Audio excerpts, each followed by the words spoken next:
So I've been told that basically out of everything that exists on this planet, all the religions, that Christianity would probably be the worst religion there is, and I get in trouble all the time because I say when say what you will about Christianity, but you can't really say that about Christians because as far as I know, Christians say what you want about the religion is what I'm saying. Separate the religion from the people because Christians are giving charity, the feeding the poor. They're I think statistically Christians give more charity than any other group. Anyone who says So that Christianity is the most evil religion in society is an idiot. I mean, it's a Yes. moral idiot. Yes.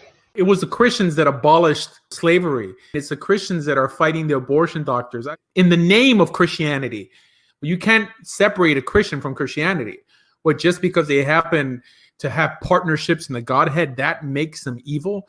Actually, I posted on my Facebook page a few months ago that the definition of a fanatic is someone who judges people outside of his religion by the ceremonial precepts of his religion instead of just the ethical ones. How can we judge a Gentile, judge him as evil if he doesn't keep the Sabbath, or if he doesn't fast on Yom Kippur, or if he doesn't have the same definition of monotheism that we do? We can't. That we can only judge him on his ethical actions, that whether he steals, whether he murders, whether he builds up good people. That's what you separate the world as, not between someone who's a monotheist versus someone who's not a monotheist. No, but between the decent and the indecent, between the good and the bad. This is why I remember that Rabbi I was talking to him on the phone once, and then he told me that because he was having an online texting debate with a Messianic rabbi. His name is Yitzhak Shapiro, and he was telling me how evil and the scum of the earth this person is. And I'm like, whoa. You're calling him evil like just because he happens to disagree with you on a ceremonial precept? I mean, the guy is not murdering people. He's not raping people. He's not molesting people. This guy, in terms of ethics, is probably just as ethical as you are. Sure, he treats his wife great and strangers great, right? But he happens to disagree with you on a philosophical issue. This makes him evil? No, this may make him unholy according to your belief system or religiously wrong, but not evil. If not being a monotheist makes you evil, then evil doesn't mean anything. Then how is Hitler evil? That we have to make a distinction between ceremonial laws and ethical laws, okay? The way you judge people outside of your religion should be based on ethical laws. Now, clearly, Judaism considers him wrong and perhaps even liable to the death penalty. But that doesn't mean that Judaism considers him evil. That we have to be able to label people correctly, to know the difference between a good person and an actual evil person. If we call people who break Shabbat evil, then evil doesn't mean anything. We should reserve that word for the monsters in society. I want to say hello to David, David with the 4 O's. I appreciate you coming by. But I have to call you out on that. I mean, from a biblical perspective, from a Torah perspective, I mean, someone who eats chametz on Pesach is correct. It's supposed to be taken out back and put down like a wild animal like they are. I mean, that's not the way correct. the Torah. Hold on here. Hold on. Are you saying that if I eat a biscuit, I got to be taken out back? No. Are you That's kidding not me? what you're saying. But correct. What are you saying here? According to the text, I like biscuits. All right. According to the text, to be cut off, lekaret, doesn't mean that someone puts you to death. It means that you're literally cut off from the Jewish people. Now, there are 7 different opinions in the Talmud what they think karet means, and that by the simple fact that there's 7 different opinions means that nobody knows what it means. But yes, some of those opinions include that that person will die before the age of 60, that his child will die before the age of 60, and on and on. There's different opinions, right? But according to the Torah, being karet doesn't include the death penalty. All right, I'll leave you to that. I mean, I always understood karet as carrying, physical death myself personally. But let's move on. But my question is, you're saying that you're saying it's nice. Like, okay, theoretically speaking, someone can violate Pesach, someone can, not fast on Yom Kippur. It doesn't matter as long as they're a really good, decent human person. they're not evil. They're just worthy of the death penalty. But I'm saying, like, technically speaking, not from God's perspective, not from a Torah perspective. Okay, hold on. Like, Torah really shuns these people as saying these people are bad. Okay, You get what I'm trying to? You're getting what I'm trying to say. Go ahead, David. Go ahead. If you flip the narrative and say the perspective is that only death atones for that sin, not necessarily like that's like something that would get the death penalty in punishment, like other things like that are listed, but from an atonement perspective, can you make it to heaven? And it's saying that in your lifetime, there's nothing you could do within the material realm that will correct that sin that you did. But in the process of death, something about the purgatory process of just the body dying itself, that you could have redemption from that sin and still make it to heaven, versus you're looking at trying to apply some sort of material legal perspective to what's probably mostly a spiritual concept. Correct. I mean, that's the way I understood it. That death was the only rectification of the sin. So if that's the case, Rabbi, then that's a heavy thing. I think the main thing we're dealing with here is that, one, we're in exile. Okay, in exile, we're not supposed to be judging the individuals who reside in the countries that we're exiled to by the ceremonial standards of our religion. We're supposed to judge them by ethical standards. Why? Yes. Because that's where the notion of the 7 laws came from, that God expects everyone who's not halakhically Jewish, who's not living in a Jewish community, to at least not behave like an animal. That's the first hint. Now, clearly, if you break Shabbat, if you eat chametz on Pesach, you should be kicked out of the community. You shouldn't be given an aliyah. But to say this person is evil, I understand that a big fault is in the Hebrew. I mean, Hebrew is not as deep as Greek and let's say even English, just because the word for evil encompasses, ra could include something that's just bad and something that's actually evil.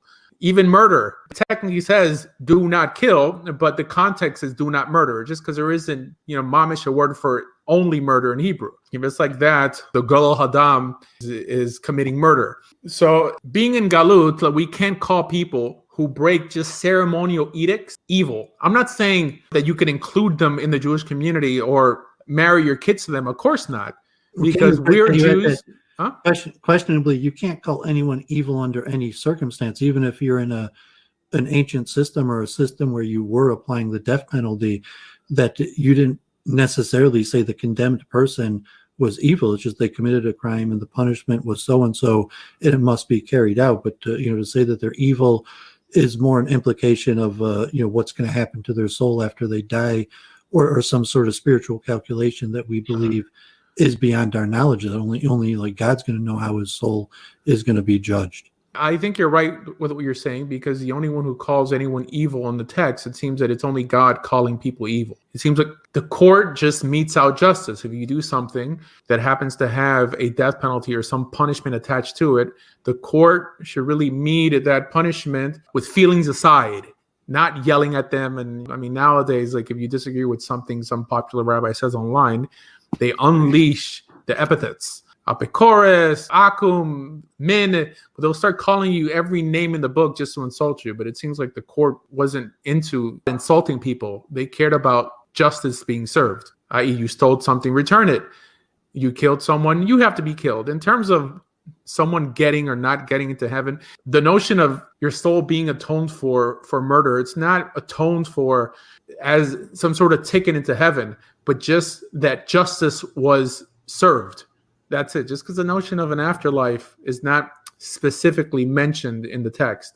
We're saying that evil is beyond the understanding of men, so to say. It's a theological opinion that like only a small-minded person, tosses around this concept of evil, because generally, breaks the simple theology of Maimonides and free will, that people aren't evil. They have make good and bad decisions over the series of their life. Some people might tilt more towards bad decisions, or some towards good decisions. And in terms of judgment, like a death penalty or something, it doesn't matter whether the person's good or bad. It matters whether they're guilty of the given crime. And even if if they're a good person who, God forbid, made one horrible mistake and it carries that punishment, it doesn't matter that they're generally a good person, or if it's an evil person, that somehow there's a loophole in the law and they can't be held accountable. It doesn't matter that they're an evil person, generally from a concept of justice. The label evil is typically only applied in a one-sided manner. Someone who's committing evil, It was like Paro has no free will. well, if someone commits evil, they'll rarely acknowledge that what they're doing is evil. They'll find some justification for what they're doing. However, a society has to have a term for who they classify as the lowest of the low. Now, I do believe that we can call people evil. I do believe that Hitler was evil, even though he himself may have not thought himself as evil. It's something that we use to dissuade others from following that path. Don't do that, or society will recognize you and even your family as evil. I don't think this goes against Maimonides in terms of free will. Well, to say that evil would imply that any character didn't have the ability to make decisions. You have Paro, where Hashem hardens Paro's heart, and therefore he didn't have the ability on the decisions. But I mean, presumably, everybody has basically the ability on every given major decision, what they do, and will be held accountable. And any given person, even if they've made the wrong decision historically again and again and again, in theory could act differently and change. But we say if the person's evil, then that's some sort of implication that no, they cannot change. It's impossible that they're... I don't think it's implied. I mean, there's someone who could be evil today and 10 years from now repent and not be evil anymore. In terms of Paro, that God hardened his heart, the Rambam writes there, that God only hardened his heart after the third time that he refused to listen to Moses. In other words, he had 3 opportunities to let the people go, and then God chose him for his experiment afterwards. It's not that God overrode his free will. Well, as a matter of psychology, is that applied to a person on a given day where, it's like how you daven chakras, how you say your bracha basically determines how the rest of your day goes? Or is there an individual free will decision making point at basically every instant? I don't understand how that ties into someone being labeled evil or not. If it's one-sided, if society labels you evil, then I think it's very logical and helpful to label people who are actually evil, right? But the person's never going to acknowledge himself as evil. And ultimately, evil doesn't exist like an entity. Evil is just a lack of doing good. And we only really should reserve that word for someone who has a total lack of ethics, who chooses to do the wrong thing. Even though he himself, no matter what he does, he will always do it in a justified manner, thinking that, you know what, I need this, I deserve this, they owe it to me, right? Fine. But I don't know how having free will in some way negates that. Just a liberal justification to not overly judge anybody negative in the perspective when you say, oh, people are evil, as opposed to say, oh, people are making really bad decisions, and it appears that they're going to continue to make really bad decisions. And maybe it's a chazaka that they're continuing to make bad decisions. But like the evil aspect, you want to theologically make sure you're not stepping into the boundary where you're looking at that the people can't change, that they don't have free will at some moment. Right. So I don't think the Rambam covers this. In his Parsha Mishnayot, in Parka Avot, he writes in the statement that don't judge a man till you walk in his shoes. He says that you're able to judge him if he has a reputation for behaving in a certain manner. In other words, you're right. Off the bat, we shouldn't judge anyone without knowing the ins and outs of the situation, but not that we shouldn't judge anyone. Of course, that we make judgments every day. Judging, what generalizations are the foundation of knowledge? How can you go through life without being able to lump objects together to just make an informed decision? Well, obviously, credit and trust, as opposed to an overall judgment of good and bad. That at what point does a person consider themselves a viable judge of another man to call him good or evil? And can you make a negative character judgment about the type person that is certain that they know that there's such a thing, or could point out the people are evil? And if you want to give God forbid, the Hitler example, even the Ramchal stresses that point where it's very questionable whether any souls will be destroyed. And you say, okay, God forbid, the ultimate redemption or whatever happens at the end of days is, Hitler, did he have a soul, and will his soul be included? Or is there some mechanism where you say you were so evil that you won't be included? And that's a very complicated issue. And And it could actually be a serious sin because it's a sin. The first paracletos above us to believe in the unity of God. And, so even the question like, saying something's evil could be a violation of the commandment of believing in the unity of God. Well, it's believing in God truly to judge people against God's standard. The problem is not judging. The problem is that we fail to judge favorably and in an honest manner. If someone is judging by his own standard, then yes, that we shouldn't do. But this is a religious show. We're talking about judging people against the Bible. This is what God requires of them. And if you're living in the land, by you not judging, we have a mitzvah of tochacha, to rebuke your neighbor. Now, you can't rebuke unless you first judge to realize if they're doing something wrong or right. Why? Because if you don't rebuke him, his actions could cause you to ultimately get exiled. This is why every Jew is responsible for every other Jew. Again, the initial issue that I brought up was regarding calling people evil, specifically Gentiles, because they happen not to keep ceremonial law. But I would even extend it to Jews as well. Now, this is not an excuse not to keep the law. In other words, you could be wrong, you could be foolish, you could be an idiot, but the word evil should be reserved for people who commit actual atrocities. Particularly when you're not living in the land, when you're forced to live amongst idolaters and people who don't keep Torah, we have to use a different standard for who we consider good and who we consider bad. One example I could think of is the fact that rabbinic laws weren't applicable on the temple. Now, clearly the ethical only comes from Torah. Rabbinic law lays down ceremonial practice, telling you that something ceremonially wrong in one place is not wrong in another, while something that's ethically wrong is wrong in any situation. So in this day and age, anyone who calls a Christian who behaves ethically, if they call someone like that evil just because they disagree on a philosophical concept or on a ceremonial concept, is cheapening the word evil, because it should be reserved for real evil. So I'm still your favorite pagan, right, Rabbi? I'll tell you, someone could be ethical and be a polytheist. You can't be holy according to the Torah standards and be a polytheist. But being that monotheism in itself is a ceremonial precept, no, I'm a monotheist. And I believe that the Torah teaches monotheism. But I don't think that because you're violating a ceremonial precept, that makes you an unethical person. That makes you ceremonially unfit. That's it.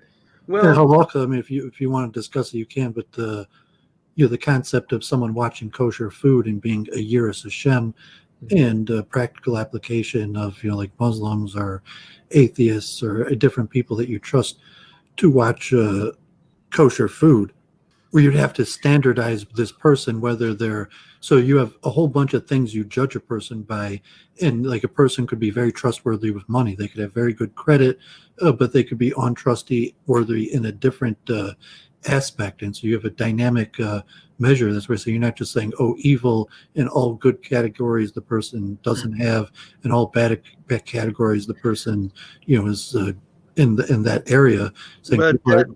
But that just proves the rabbi's point. We need to only reserve the word evil for the most heinous of crimes. If you go out and you kill somebody, or if you rape a woman, or if you kill a baby or something, or if you're cavorting with evil spirits, that is something that I think we all can agree is evil. Okay. But when we start saying, well, this man is even there, you say like, no, we can't all agree it's evil. We say we agree it's punishable. And even though, theologically you're saying, when you label it evil, you're doing something theologically, as opposed to we saying this should be something punishable. It should be something that requires the person to be removed from society, or even, God forbid, it should be something that carries the death penalty. But the theological implication that you want to bear the word evil along with that, seems unnecessary.